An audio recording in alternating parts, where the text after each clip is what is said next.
এখন কেন টাকার হিসাব করছেন না? আরে ওয়েটারকে টিপস দেওয়ার সময় এত হিসাব নিকাশ করলে চলে? এই ভাই রাখ, এখানে দাঁড়া, এখানে দাঁড়া। নে ধর। মামা ভাড়া তো 30 টাকা, 20 টাকা দিলেন কেন? কেন? ভাড়া তো 20 টাকা।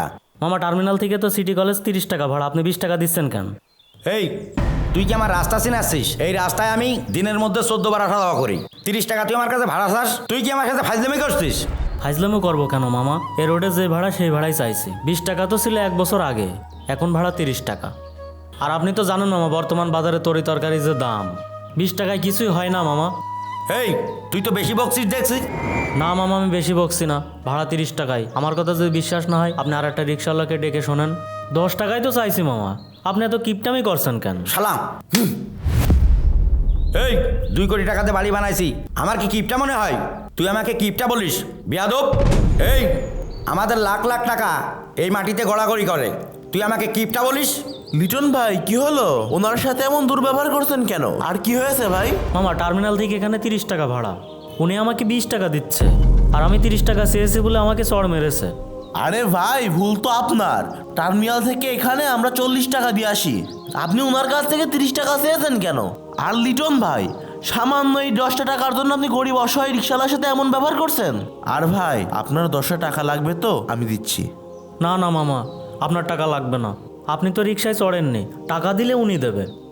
আপনার টাকা আমার লাগবে না মামা, লাখ লাখ টাকা নাকি সিটি আছে আর আমার 10 টাকা দিতে বেঁধে যাচ্ছে। আর আপনি পারবেন তো শুধু গরিবদের সাথে জুলুম করতে।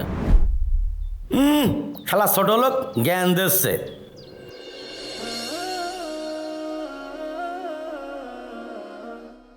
আরে লিটন ভাই মনে হচ্ছে রেস্টুরেন্টে আবার খাবার খেতে এসেছে।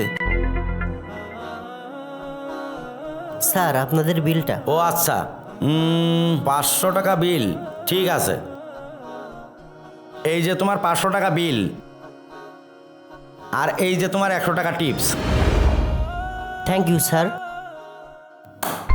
বাহ ভাই বাহ। ভাই এদিকে আসো।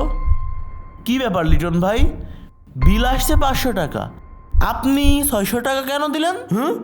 এখন আপনার গায়ে বাজছে না? গায়ে লাগবে কেন?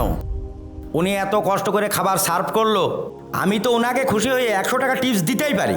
এখন যে ওয়েটারকে 100 টাকা টিপস দিচ্ছেন, এখন কেন টাকার হিসাব করছেন না? আরে ওয়েটারকে টিপস দেওয়ার সময় এত হিসাব নিকাশ করলে চলে? এক্স্যাক্টলি, এটাই আমাদের সমস্যা। আমাদের যেখানে হিসাব করা দরকার আমরা সেখানে হিসাব করি না। যেমন ধরেন এই ওয়েটার ভাই এসির নিচে কাজ করে, মাস গেলে ভালো একটা অঙ্কের স্যালারি পায়, আবার প্রতিদিন তাকে কেউ না কেউ টিপস দেয়। আমার তো মনে হয় এই ভাই মোটামুটি ভালোই আছে, কিন্তু একবার ওই রিক্সাওয়ালার কথা চিন্তা করে দেখেন। 20 টাকায় কিছুই হয় না মামা। তিনি আমাদের রোদে পুড়ে বৃষ্টিতে ভিজে আমাদের এক জায়গা থেকে আর এক জায়গায় নিয়ে যায়। আমি বলছি না যে ওয়েটারকে বকশিস দিয়েন না, আমি বলছি রেস্টুরেন্টের ওয়েটারকে যেমন বকশিস দেওয়ার সময় কোনো চিন্তা করেন না, ওই রকম রিক্সাওয়ালাকে ন্যায্য ভাড়া দেওয়ার সময়ও কোনো কিছু চিন্তা করেন না। কারণ আপনার 10টা টাকা ওই রিক্সাওয়ালার কাছে 1000 টাকার সমান। আমাদের উচিত রিক্সাওয়ালাদেরকে বকশিস দেওয়া, আর আমরা তা করি না। আমরা রেস্টুরেন্টে গিয়ে 100 টাকা রেস্টুরেন্টের ওয়েটারকে বকশিস দিতে পারি, কিন্তু আফসোস রিক্সায় উঠে রিক্সাওয়ালাকে 10 টাকা বকশিস দিতে পারি না। এজন্যই ধনীরা দিন দিন ধনী হচ্ছে আর গরিবরা দিন দিন গরিব হচ্ছে। স্যার উনি তো ঠিকই বলেছেন, আমাদেরকে অনেকেই টিপস দেয়, কিন্তু রিক্সাওয়ালা চাচারা আমাদের থেকে অনেক বেশি পরিশ্রম করে। স্যার আমার টিপস লাগবে না, আপনি যে রিক্সাওয়ালা চাচাকে ভাড়া কম দিয়েছেন সেই চাচাকে 100 টাকা দিয়ে দিন।